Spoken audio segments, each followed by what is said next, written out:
अस्सलाम वालेकुम, this is Moid Pirzada. यूं तो पाकिस्तान में अभी दिन डेवलप कर रहा है, इवॉल्व कर रहा है, और रात तक बहुत सी इंपॉर्टेंट पॉलिटिकल डेवलपमेंट्स एक्सपेक्टेड हैं। लेकिन इस स्टेज पे तीन डेवलपमेंट्स ऐसी हैं जो मैं समझता हूँ डॉट कनेक्टिंग और एनालिसिस मांगती हैं। पहली डेवलपमेंट वो है जो अब से तकरीबन कोई 1.5-2 घंटे पहले बलूचिस्तान हाई कोर्ट के जस्टिस हाशिम काकड़ साहब ने एक बड़ा बोल्ड प्रिंसिपल डिसीजन किया जब उन्होंने सेनेटर आजम सवाती को रिहा करने का हुक्म दिया और उनके खिलाफ जो 5 FIRs बलूचिस्तान की जुरिस्डिक्शन में, उन्हें पुलिस को कहा कि इनको ख़त्म कर दें और इनको फौरी तौर पे रिहा करें। I think this is a very important development. इसका एनालिसिस बनता है, इससे रिलेटेड बहुत सी और इम्प्लीकेशन इसकी हैं जिन पे पाकिस्तान की लीगल कम्युनिटी के लिए और अदालतों के लिए और पाकिस्तान की बार एसोसिएशंस के लिए, सिटीजनरी के लिए, मीडिया के लिए गौर करने की ज़रूरत है। और मैं इसका जिक्र करना चाहता हूँ, इसका एनालिसिस करना चाहता हूँ। तीसरी वो डेवलपमेंट है जिसका बहुत चर्चा हो रहा है, जो बड़ी पॉजिटिव डेवलपमेंट है, जहां सेनेटर इसहाक डार साहब, पाकिस्तान के फाइनेंस मिनिस्टर, PMLN के इंपॉर्टेंट लीडर नवाज शरीफ साहब के दस्ते रास्त, उनके और प्रेसिडेंट डॉक्टर आरिफ अलवी के दरमियान एक मीटिंग्स का प्रोसेस चल रहा है। ऑफिशियली बताया जा रहा है कि गुज़िश्ता 24 घंटे में 2 मीटिंग्स हुई हैं। अनऑफिशियली मेरे कानों में खबर पड़ रही है कि गलबन 3 मीटिंग्स हुई हैं। इनकी सिग्निफिकेंस क्या है, पॉजिटिव डेवलपमेंट है, अहमियत इनकी क्या है, हम इससे क्या एक्सपेक्ट करते हैं, दैट्स अ सेकंड डेवलपमेंट। और थर्ड जो है वो रिलेटेड ही है सेकंड डेवलपमेंट से, लेकिन पाकिस्तान में इसका जिक्र बहुत कम है, इसका चर्चा बहुत कम है, इस पर फोकस बहुत कम है। और वो है कि अफगानिस्तान के हवाले से किस किस्म की एक सिचुएशन जो है वो डेवलप कर रही है अफगानिस्तान के अंदर एंड वाशिंगटन के अंदर, क्या थिंकिंग डेवलप कर रही है, उसकी इम्प्लीकेशंस क्या हैं अफगानिस्तान के लिए तो है ही। पाकिस्तान जो बैंकरप्ट है, जो एक डिफॉल्ट के एज पे बैठा हुआ है, जो एक कैशलेस कैश ट्रैप कंट्री है, बुरे हालात में कंट्री, उसके लिए इसकी क्या इम्प्लीकेशंस हैं। तो let's look at these three developments one by one. पहली जो डेवलपमेंट है, बड़ी पॉजिटिव डेवलपमेंट है, बड़ा बोल्ड अडोशियस और प्रिंसिपल फैसला किया, डिसीजन किया सेनेटर हाशिम का सॉरी जस्टिस हाशिम काकड़ साहब ने, जहां सेनेटर आजम सवाती के साहिबजादे की पिटिशन जो उन्होंने की थी कि मेरे वाले साहब के खिलाफ केसेस को एग्जामिन किया जाए, क्लब किया जाए इकट्ठे, और उसके बाद इनको ख़त्म किया जाए, उस पर उन्होंने फैसला किया कि 5 FIRs जो दर्ज हैं बलूचिस्तान में, इनको क्लब किया और उनको कहा कि इनको ख़त्म कर दें, इनकी कोई हैसियत नहीं बनती।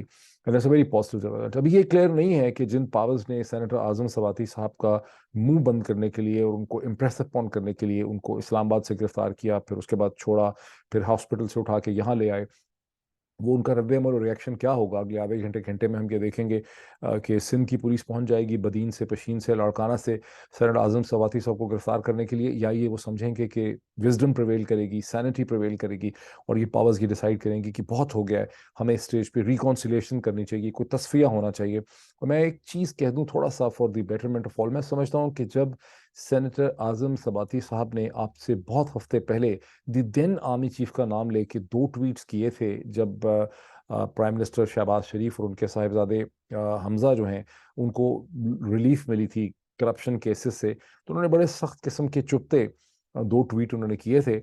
अब हाइंड में अगर सब लोग पीछे मुड़ के देखें, may be even general Qamar Javed Bajwa साहब जो हैं वो उस पर रिफ्लेक्ट करें, उनकी बाकी रुफ़का कार जो उनकी वो जो ऑफिसर्स हैं जिनको वो मसलसल इस्तेमाल करते रहे हैं, बदकिस्मती से उनका उन्होंने कैरियर ही ख़राब कर दिया है, वो सब इस पर रिफ्लेक्ट बैक करेंगे, तो शायद मुझसे मेरे इस्तदलाल से वो एग्री करें इन हाइंडसाइट कि वो जो ट्वीट्स थे सेनेटर आजम सवाती के, उन पे इतना ज़्यादा मस्कुलर एक्शन करना, इतना शदीद रद्द अमल करने की ज़रूरत नहीं थी।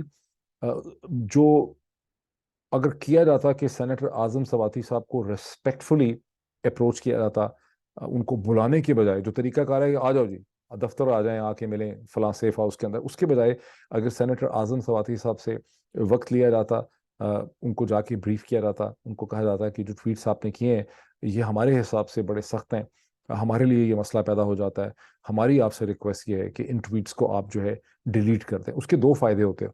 एक तो फायदा ये होता, ज्यादा चांसेस तो ये हैं कि सेनेटर आजम सवाती को अगर रिस्पेक्टफुली अप्रोच किया जाता, समझाया जाता, रिक्वेस्ट की जाती, तो वो ट्वीट ही डिलीट कर देते। ये पहली चीज़ है। मतलब एरोगेंस अगर ना हो, और एरोगेंस चूंकि सिस्टम में बहुत ज्यादा है, उस एरोगेंस से बड़े मसले पैदा हुए हैं पाकिस्तान के अंदर, पैदा होते चले जा रहे हैं। लेकिन अगर अकल होती, विजडम होती, और पहले हुआ भी करती थी, ये कुछ अजीब सा सिलसिला हुआ है पिछले चंद माह में, 8 महीने में, पहले बड़ी विजडम प्रिवेल करती थी इन मामलात में। बहरहाल, तो इसके ज्यादा चांसेस ये थे, मैं समझता हूँ 75% से ज्यादा चांस ये था कि सेनेटर आजम सवाती को अगर रिस्पेक्टफुली रिक्वेस्ट की जाती, इज्जत से रिक्वेस्ट की जाती, उनको अहमियत दी जाती, तो वो अगर इतनी तकलीफ हो रही थी तो फिर अहमियत देते, तो वो उन्होंने ट्वीट डिलीट कर देने थे। अगर वो ट्वीट ना भी डिलीट करते तो उसके बाद वो मजीद इस किस्म के ट्वीट ना करते। ये एक बेसिक अप्रोच होनी चाहिए थी जो उस वक्त नहीं हुई। अब जब पीछे मुड़ के आप देखते हैं तो जो तोड़फोड़ हुई है, जो डिसरप्शन हुई है, जो इससे तबाही मची है, जो बदनामी हुई है पूरे सिस्टम की, वो उससे कहीं ज्यादा है। अगर वो आजम सवाती साहब के जो ट्वीट्स थे, उस वक्त मुझे ये बताया गया है कि at that particular stage senator Azam Swati कि प्रॉब्ली 8-10 हज़ार लोग उनको ट्विटर पे फॉलो करते हैं, पता नहीं शायद कितने, बहुत सुना है बढ़ गए हैं। और बहुत अहमियत ना होती इसकी, वो ट्वीट्स जो हैं वो डिसअपियर कर जाते, लो लाइंग होते, इग्नोर हो जाते। Most of the tweets lose their importance within 12 hours, if not 12 hours then 18 hours और देन 24 आवर्स। तो वो बड़ा एक गलत उस वक्त फैसला हुआ। इसीलिए मैं अब एक्सपेक्ट करता हूँ कि इस स्टेज के ऊपर दी पावर्स जो उठा के लाई आजम सवाती को यहाँ पे, वो अब सोचेंगे कि अक्लमंदी ये है कि अब आजम सवाती को मजीद सिंध उठा के ले जाने की जरूरत नहीं है, इनको यहाँ खत्म करें। और मैसेज भिजवाएं पीटीआई के लीडर को, लीडरशिप को, मैसेज भिजवाएं फवाद चौधरी साहब को, मैसेज भिजवाएं फारूक हबीब को, मैसेज भिजवाएं इमरान खान के साथ आगे पीछे लोगों को, सेनेटर आजम सवाती की फैमिली को, कि let's have a reconciliation here. ठीक है, आजम सवाती साहब जो हैं अपना लीगल आर्गूमेंट प्लीड करते रहें सुप्रीम कोर्ट के सामने, हाई कोर्ट के सामने, बेशक धरना दें, प्रेस कॉन्फ्रेंस करें, लेकिन एक सर्टन लिमिट को क्रॉस ना करें। उनके लिए भी अच्छा है, हमारे लिए भी अच्छा है। और वैसे भी मैं समझता हूँ कि अगर ऐसी रिक्वेस्ट नहीं भी आती तो इमरान खान साहब को चाहिए, कि उनके रुफ़क़ाए कार को चाहिए कि सेनेटर आजम सवाती को काउंसल करें कि आप ज़रूर अपना केस प्लीड करें, लेकिन जिस तरह से उन्होंने दी देन आर्मी चीफ का नाम लेके गालियां निकाली ट्विटर के ऊपर, कुछ और ऑफिसर्स के नाम निकाली, बड़ी सख्त किस्म की जुबान इख्तियार की जिसमें गाली गलौज थी, इस पिंडी के उस जलसे में खड़े होके, वो उनके लिए भी मुनासिब नहीं है। और ऐसा करने से वो दूसरी साइड को एक हैंडल देते हैं। ये तो होगी जनरली उसकी बात। अब आ जाती है कि जस्टिस हाशिम काकड़ साहब ने जो फैसला किया, उन्होंने इस्लामाबाद हाई कोर्ट को, लाहौर हाई कोर्ट को, बार एसोसिएशंस को, वकला की तमाम तंजीमों को, सिविल सोसाइटी को और मीडिया को, उन्होंने एक बड़ा इंपॉर्टेंट मॉरल मैसेज यहाँ पे दिया। वो मॉरल मैसेज क्या है? देखिए, मॉरल मैसेज उन्होंने ये दिया कि इस्लामाबाद हाई कोर्ट के सामने जब आजम सवाती साहब को उठा के ले जा रहे थे in a fateful morning, Pakistan institute medical sciences से सुबह 4:30 और 7 बजे के दरमियान बलूचिस्तान पुलिस इस्लामाबाद में पहुंची भी थी और उनको हैंड ओवर कर रहे थे, which was in fact pathetic thing to do. बहुत ही घटिया किस्म की वो हरकत की गई। और ये वो हरकतें जिससे पूरी दुनिया में पाकिस्तान एक इंतहाई लैचरस ड्रैकोनियन मुल्क लगता है। आज पाकिस्तान की जो सारी इमेज है वो बिल्कुल कोई Nigeria, Myanmar, Somalia, Uganda, Angola, इस तरह का इमेज है पाकिस्तान का। कोई और आप अपने जहनों में हमने बात बिठाई है कि पाकिस्तान का इमेज जो है वो कम से कम हिंदुस्तान की तरह का होना चाहिए। शर्म करें, किधर की बातें आप कर रहे हैं? जहां मैं बैठा हूँ वहां हिंदुस्तान का बहुत ही प्रिस्टीन इमेज है। और जो हम सारा पाकिस्तान में शोर मचाते रहते हैं बचगाना किस्म का, उस सारे प्रोपेगेंडे का टके का असर नहीं है। वो पाकिस्तान में ही खत्म हो जाता है कहीं। It has absolutely no value. India को दुनिया बिल्कुल टोटली डिफरेंट तरह से देखती है और पाकिस्तान को दुनिया टोटली डिफरेंट तरह से देखती है, एंड फॉर गुड रीजंस। ये जो चीज हुई कि इस्लामाबाद पिम से बलूचिस्तान की पुलिस आती है और सेनेटर आजम सवाती को उठा के ले जाती है, ये इंडिया में नहीं हो सकता। ठीक है, ये इधर ही हो सकता है। अब जो मैसेज दिया है जस्टिस हाशिम काकड़ साहब ने, वो बड़ा स्ट्रॉन्ग मैसेज है, क्योंकि उस वक्त भी एक पिटिशन इस्लामाबाद हाई कोर्ट के सामने आई जिसे सेनेटर आजम सवाती की वकला, जिसमें the former law minister of Pakistan जनाब बाबर एवान साहब उस केस को प्लीड कर रहे थे और भी वकला उनके साथ थे, वहां ये इस्तदा और रिक्वेस्ट की गई, बड़ी रिस्पॉन्सिबल, बड़ी जिम्मेदार रिक्वेस्ट थी कि जो केसेस हैं सिंध में और बलूचिस्तान में सेनेटर आजम सवाती साहब के खिलाफ, उनकी डिटेल्स जो है हमें फर्निश की जाए। तो इस्लामाबाद हाई कोर्ट के सामने डिप्टी अटॉर्नी जनरल ने आके कहा कि जी ये तो आफ्टर द 18th अमेंडमेंट हम तो, हमारी तो हिम्मत ही नहीं है, हमारी तो औकात ही नहीं है, हमारी तो मजाल ही नहीं है, कानून में तो गुंजाइश ही नहीं है। और हम हैं तो फेडरल गवर्नमेंट है, लेकिन हम बलूचिस्तान के आईजीपी साहब जो हैं, जिनका त्यारा आ गया आके सेनेटर आजम सवाती को उठा के ले जाने के लिए, हम उनसे केसेस की डिटेल नहीं ले सकते। मतलब क्या कहें इस पे, मतलब क्या इस पे बंदा कहे, दुर फिटे मुंह। बहरहाल और नहीं दिए उन्होंने केसेस। तो इस्लामाबाद हाई कोर्ट में फैसला तो था महफूज कर लिया। तो जस्टिस हाशिम काकड़ साहब बलूचिस्तान जैसे कमजोर प्रोविंस में, उन्होंने पंजाब को और सिंध को और इस्लामाबाद को मैसेज दिया है कि अगर इंसान में कैरेक्टर हो, उसमें दबदबा हो, उसमें जान हो जज साहब में, तो फिर वो डिसीजन भी करके देते हैं। कड़ाके का उन्होंने डिसीजन किया है कि 5 FIRs खत्म करें, इररेलेवेंट हैं, फजूल हैं, बेकार हैं, और रिहा करें। अच्छा, अब इसमें फिर और भी बहुत से इश्यूज जो हैं वो खड़े हो जाते हैं। मुझे याद है कि the then Islamabad high court के chief justice between May and July, जब मैं, इमरान रियाज, शहीद अरशद शरीफ और समी इब्राहिम उनके सामने खड़े थे और हम भी अपने वकला के साथ यही पिटिशन लेकर गए थे, तो इस्लामाबाद हाई कोर्ट की the then chief justice Athar Minallah ने सेक्रेटरी इंटीरियर को ये हुक्म दिया था पाकिस्तान के फेडरेशन के कि आप बाकी जितनी जुरिस्डिक्शंस हैं, सिंध, बलूचिस्तान और पंजाब, उनसे मालूम करें कि इन सब लोगों के खिलाफ कितने एफआईआर के केसेस जो हैं वो दर्ज हैं, उसकी डिटेल फर्निश की जाए। बहुत दिन गुजरने के बावजूद सेक्रेटरी इंटीरियर ने ऐसी कोई डिटेल इस्लामाबाद हाई कोर्ट को फर्निश नहीं की थी। This is a situation now, और इसीलिए मैंने शुरू में कहा था कि एक इंपॉर्टेंट डेवलपमेंट है जिसमें ये जिम्मेदारी बनती है सुप्रीम कोर्ट ऑफ पाकिस्तान की, चीफ जस्टिस जनाब ऑनरेबल उमर अता बंदयाल साहब की और उनके ब्रदर जस्टिस की इजाजुल एहसन साहब की, जो सीनियर प्यूनी जज हैं जनाब काजी फायज ईसा साहब की, कि वो ये ये जो नई डायकोटमी पैदा कर दी गई है, जो डिप्टी अटॉर्नी जनरल साहब ने प्लीड की है कि आफ्टर 18th अमेंडमेंट तो पाकिस्तान की फेडरेशन इतनी कमजोर और इररिलेवेंट हो चुकी है कि अपनी सबऑर्डिनेट जो जुरिस्डिक्शंस हैं, ये कनेक्टेड जो प्रोविंशियल जुरिस्डिक्शंस हैं, उनमें अगर केसेस रजिस्टर किए गए हैं मीडिया के खिलाफ या पॉलिटिशियंस के खिलाफ, तो उसकी डिटेल्स भी हम नहीं मांग सकते। फेडरल गवर्नमेंट इतनी माली मवाली हो चुकी है, इसका सुप्रीम कोर्ट ऑफ पाकिस्तान को इसका जायजा लेना चाहिए। ये सुप्रीम कोर्ट ऑफ पाकिस्तान की जिम्मेदारी है। बहरहाल आगे चलते हैं। एक और ऑब्जर्वेशन जो मेरे सामने आई है वो ये है कि पाकिस्तान की अदालतें, जब बहुत कोई फंसा होता है, मजबूर होता है, उस पर ज्यादती हो रही होती है, जुल्म हो रहा होता है, मारपीट हो रही होती है, तो उसको रिलीफ तो दे देते हैं, कहते हैं इसको रिहा कर दें, जैसे भी सेनेटर आजम सवाती साहब को रिहा करने का हुक्म दे दिया गया। लेकिन इसको कभी कोर्ट्स ने एग्जामिन नहीं किया कि जुल्म करने वालों ने जो इररेलेवेंट, फजूल, जाली, घटिया वाहियात एफआईआर दर्ज की थी, करने वाले कौन थे, प्लेंटिफ कौन थे, और पुलिस ऑफिसर्स जिन्होंने इन फजूल एफआईआर्स को दर्ज किया था, इनकी कोई अकाउंटेबिलिटी होनी चाहिए, बाज़पुरश होनी चाहिए, इनसे पूछा जाना चाहिए, इनको सजा मिलनी चाहिए, कुछ ना कुछ डिसिप्लिन इनका होना चाहिए। तो मैंने इन साहब को, बड़े इंटेलिजेंट पढ़े लिखे आदमी हैं, खुद भी सफ़र कर चुके हैं, तो मैंने उनको कहा कि उसकी वजह यह है कि पाकिस्तान की अदालतें बड़ी कमज़ोर हैं, उनकी कैपेसिटी इतनी है कि रिलीफ ही दे दें, ये बड़ी बात है, वो भी 13th सेंचुरी में, मैग्ना कार्टा के ज़माने में, कि किसी तरह से रिलीफ देने की कोशिश करते हैं। तो उन्होंने कहा कि नहीं, मुझे शक ये है कि पाकिस्तान के जो जस्टिस हैं और पाकिस्तान की अदालतों के तहत शऊर में, कॉन्शियसनेस में ये रिक्वायरमेंट है ही नहीं है। They are not even intellectually cognizant of the fact कि उनको ये काम करना है। तो this is also an issue which I wanted to place in front of the bar associations, कि उनको इसको देखना चाहिए कि ऐसा क्यों नहीं होता। फिर एक और चीज़ ये है कि ये जो एफआईआर, जैसे सेनेटर आजम सवाती के खिलाफ इररेलेवेंट लोगों ने एफआईआर दर्ज की हुई है, बलूचिस्तान में जिनका लेना देना कोई नहीं है, पंजाब में भी की हुई होंगी, और ये रोज़ प्रोसेस है।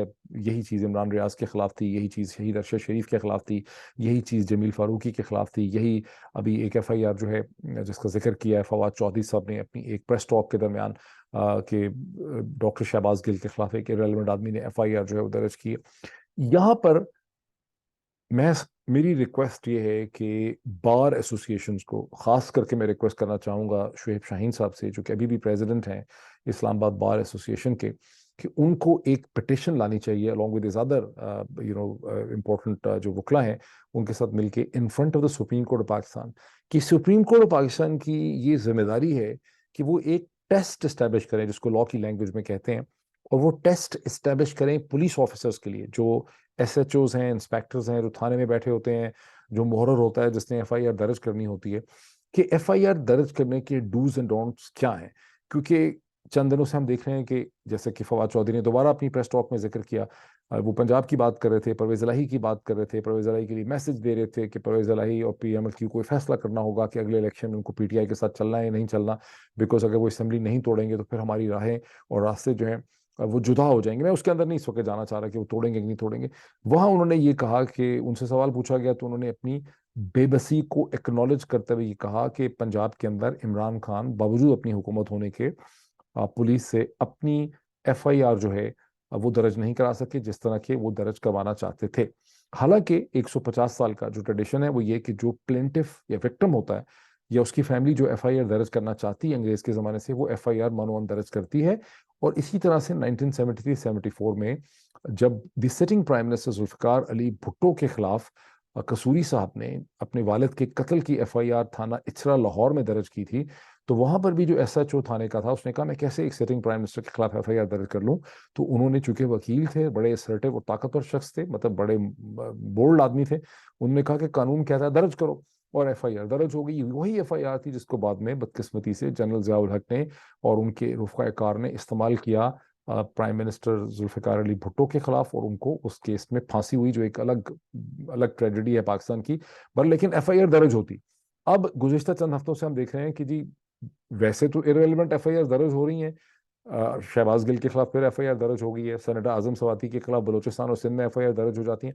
लेकिन जब इमरान खान एफआईआर दर्ज करवाना चाहते हैं या कोई और दर्ज करवाना चाहता है, सेनेटर आजम सवाती करवाना चाहता है, तो वो एफआईआर दर्ज नहीं होती।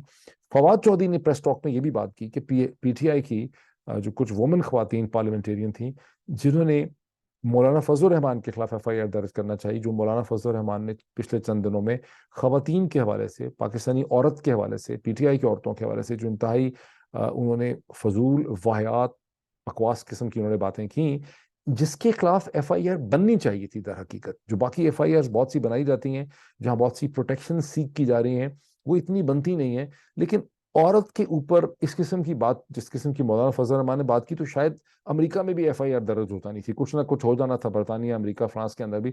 लेकिन वहां 3 जगहों पे फवाद चौधरी का कहना है कि खवातीन ने मौलाना फजल रहमान के खिलाफ एफआईआर दर्ज करने की कोशिश की, लेकिन वो एफआईआर दर्ज नहीं हो सकी। Now, this is the responsibility of the Supreme Court of Pakistan to establish an objective criterion and test police की मदद करने के लिए कि ठीक है, अगर आपका आर्गुमेंट ये है कि जैसे कहा गया कि ऑफिसर्स के खिलाफ एफआईआर इमरान खान दर्ज करना चाहते हैं, तो जी एविडेंस कोई नहीं, आपको बेतहाशा भूत मिलेंगे ट्विटर के ऊपर जो कराए के टट्टू हैं, जो बार बार लिख रहे हैं कि बगैर एविडेंस के बात किए, बगैर एविडेंस के बात किए। तो बाकी सारी एफआईआर में किस किस्म की एविडेंस जो है वो एग्जिस्ट करती है।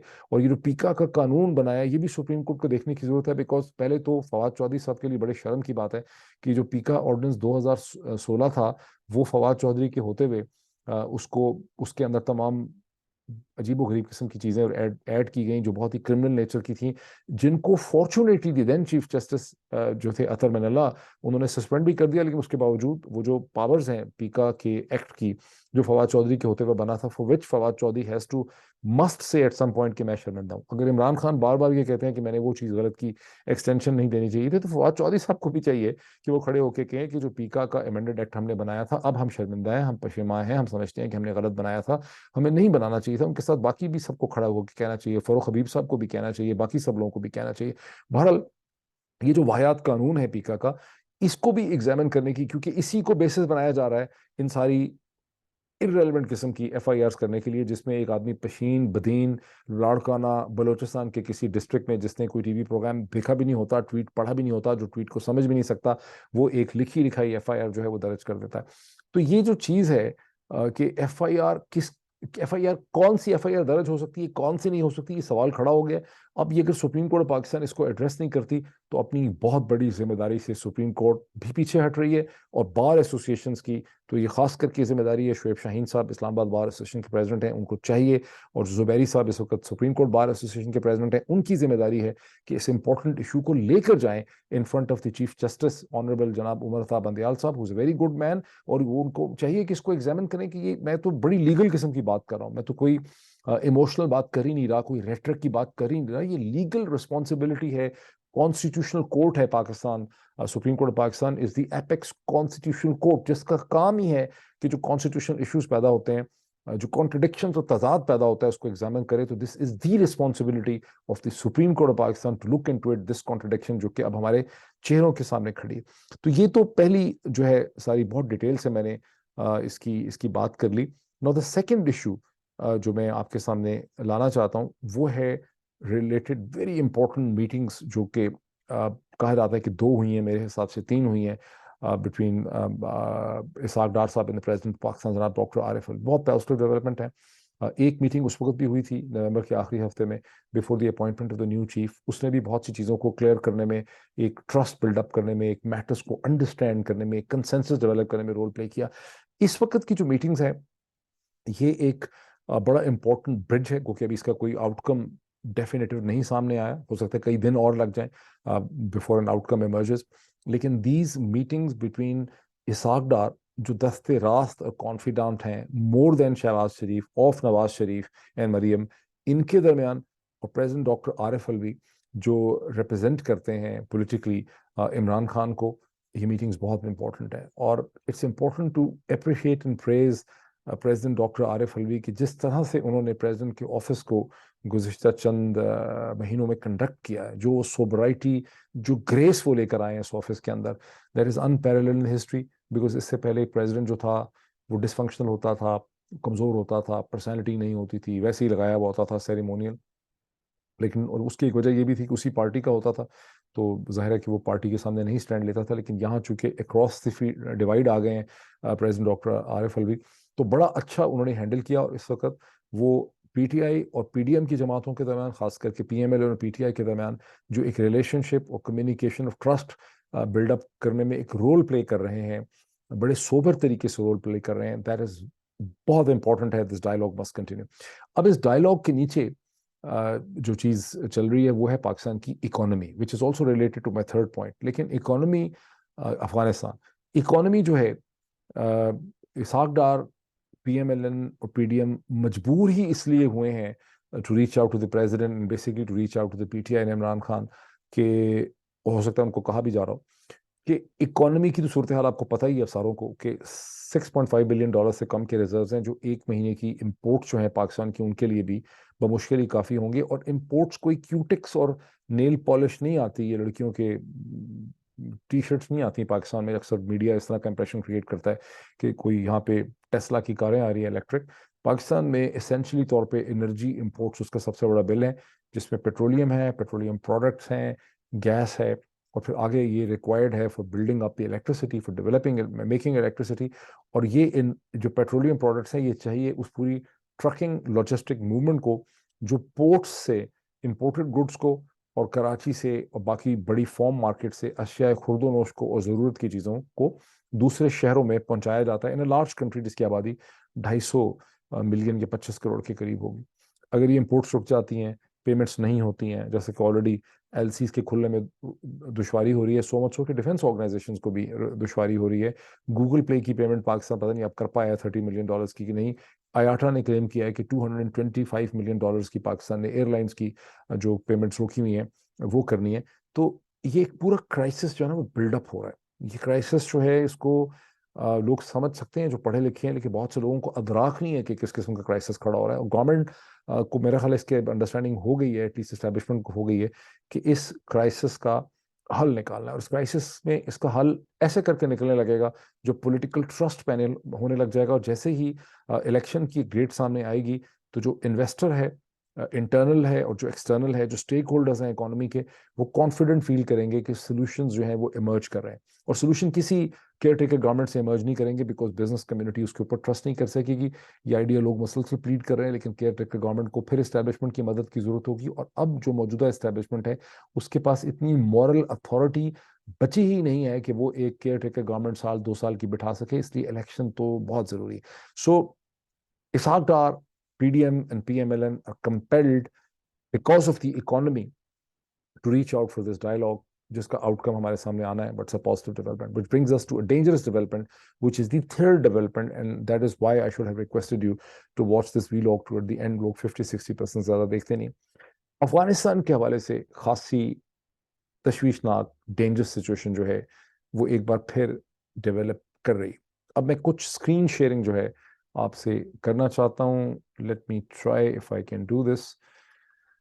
ये पहली स्क्रीन शेयरिंग मैंने आपसे करने, ये देखिए इसकी हेडलाइन है, डॉनी की खबर है, US to take action if terrorist regroup in Afghanistan. State department, ये पिछले 24 घंटे में हुआ, जहां state department spokesperson Ned Price has reiterated president Joe Biden's pledge of taking action in a way that protects our interest if the US sees international terrorist regrouping in Afghanistan. यानी अगर बैनुल अक़वामी दहशतगर्द, al Qaeda, मुख्तलिफ तंजीमें, Islamic group वगैरह वगैरह, IS, Islamic state वगैरह regroup होते हैं तो फिर अमेरिका के पास कैपेसिटीज हैं और अमेरिका रिएक्ट कर सकता है, और अमेरिका रिएक्ट करने का मतलब है कि बाकी वेस्टर्न वर्ल्ड भी रिएक्ट कर सकती है. The statement came on Wednesday in response to a question asked during a press briefing about the rise of violence in Afghanistan and Taliban's failure to not provide safe havens to terrorist groups including the Tehrik-e-Taliban Pakistan, Quaid-e-Azam, the al-Qaeda, the Islamic state and others. हम पाकिस्तानियों कह रहे हैं कि जहाँ क्यों नजर आता है लगता है कायदे-ए-आज़म पढ़ना है यहाँ पे. सो अच्छा, बेसिकली तौर पे स्टेट डिपार्टमेंट और नेट प्राइस जो है वो क्या कहने की कोशिश कर रहे हैं. कहने की कोशिश ये की जा रही है, अगर मैं वापस आ जाऊं, बेशक कहने की कोशिश ये की जा रही है कि अफगानिस्तान के अंदर जो तालिबान की हुकूमत है, ये कैपेसिटी, ऐसा लगता है कि इसके अंदर कैपेसिटी नहीं है, ये कैपेसिटी खो चुकी है. और इसकी कमिटमेंट ये थी जब हम विड्रॉ कर रहे थे इन अगस्त 2021 कि ये इस अफगानिस्तान को दहशतगर्द तंजीमें, इस्लामिक स्टेट, खुरासान, अल कायदा, ब्ला ब्ला ब्ला का सेंटर नहीं बनने देगी. और it's very interesting in music to our ears जब अमेरिका को सडनली ये ख्याल आया कि पाकिस्तान के ऊपर भी अफगानिस्तान से हमले हो रहे हैं और this is matter of concern. फिर उसके बाद स्टेट डिपार्टमेंट के स्पोक्स पर्सन जो हैं वो फरमाते हैं कि पाकिस्तान के साथ हमारी बड़ी active military, technical, education relationship है. अमेरिका पाकिस्तान का इस खत्ते के अंदर एक बहुत इंपॉर्टेंट पार्टनर है, स्टेक होल्डर है. हमारा बहुत इफेक्टिव रिलेशनशिप है, मैटर ऑफ ट्रस्ट है. फिर वो ये भी साथ कह देते हैं कि पाकिस्तान की कॉन्स्टिट्यूशनलिज्म, डेमोक्रेटिक प्रोसेस, पाकिस्तान के लोगों की वेलफेयर जो है वो हमारी प्रायोरिटी है.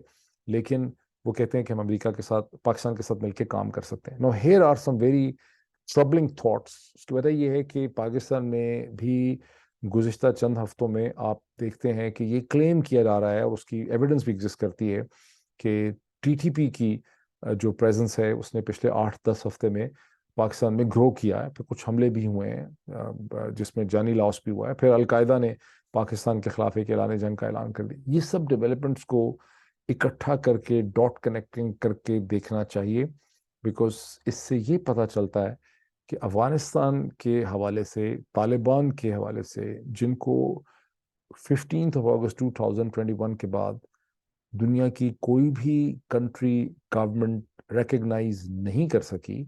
जब 96 और 2001 के दरमियान तालिबान गवर्नमेंट बनी थी तो उसको पाकिस्तान, सऊदी अरेबिया और यूएई ने एक्सेप्ट और रिकग्नाइज किया था, इन दी होप कि अमेरिका और वेस्टर्न वर्ल्ड, चीन और रशिया भी एक्सेप्ट करेंगे.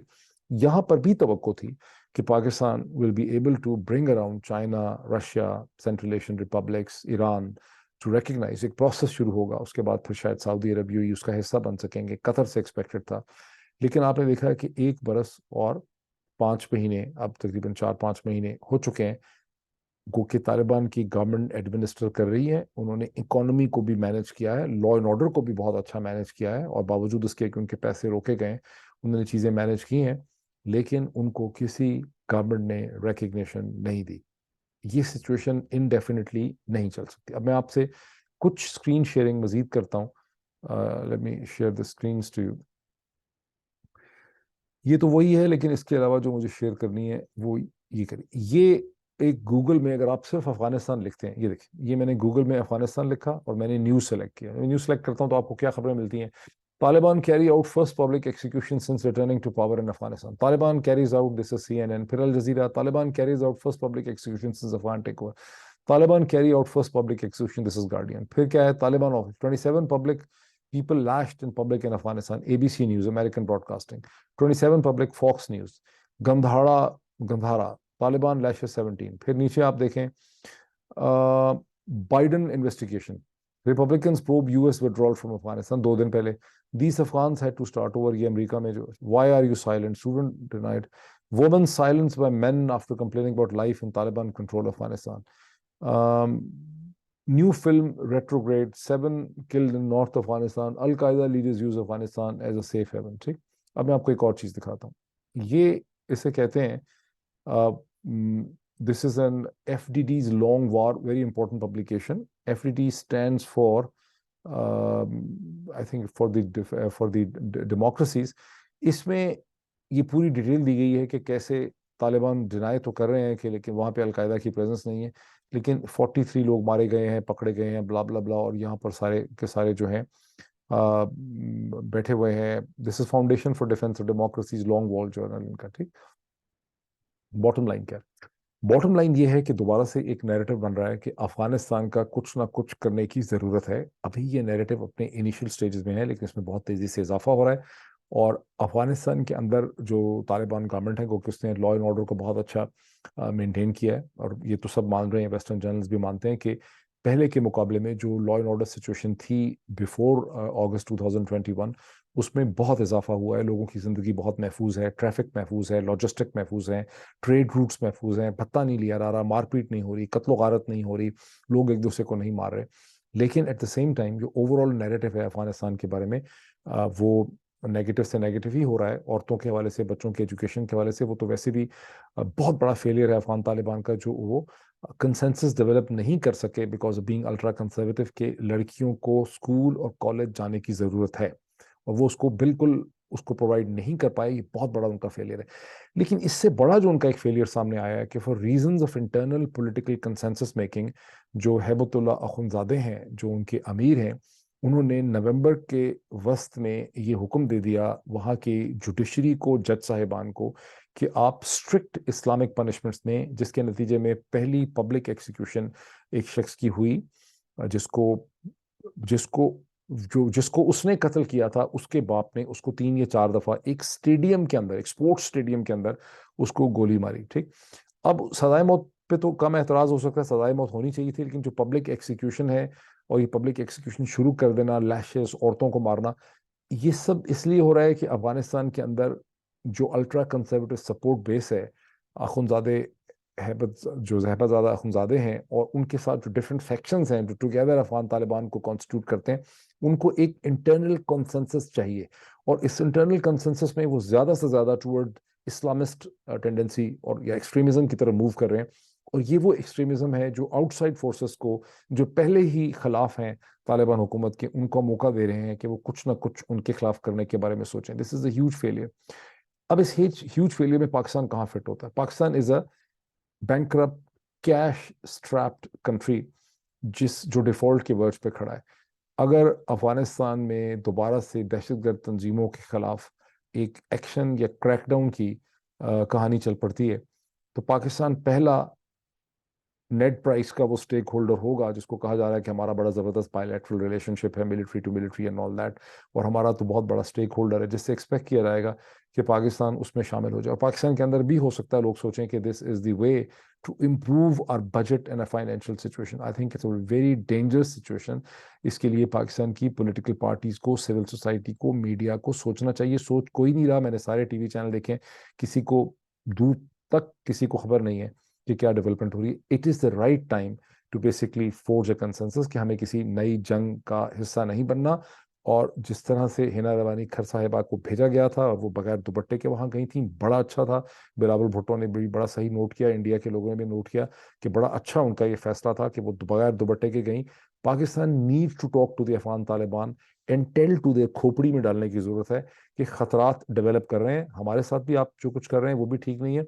दुनिया भी दोबारा वापस आएगी आपका हिसाब किताब करने के लिए। अपने आप को बहुत ज्यादा इम्यून न समझें जिस तरह से लोगों का ख्याल है, but lot of risk lies over है। तो आई होप कि I have effective dot connecting मैंने 3 पॉइंट्स में आपके लिए किए। Let's see what happens more. Thank you.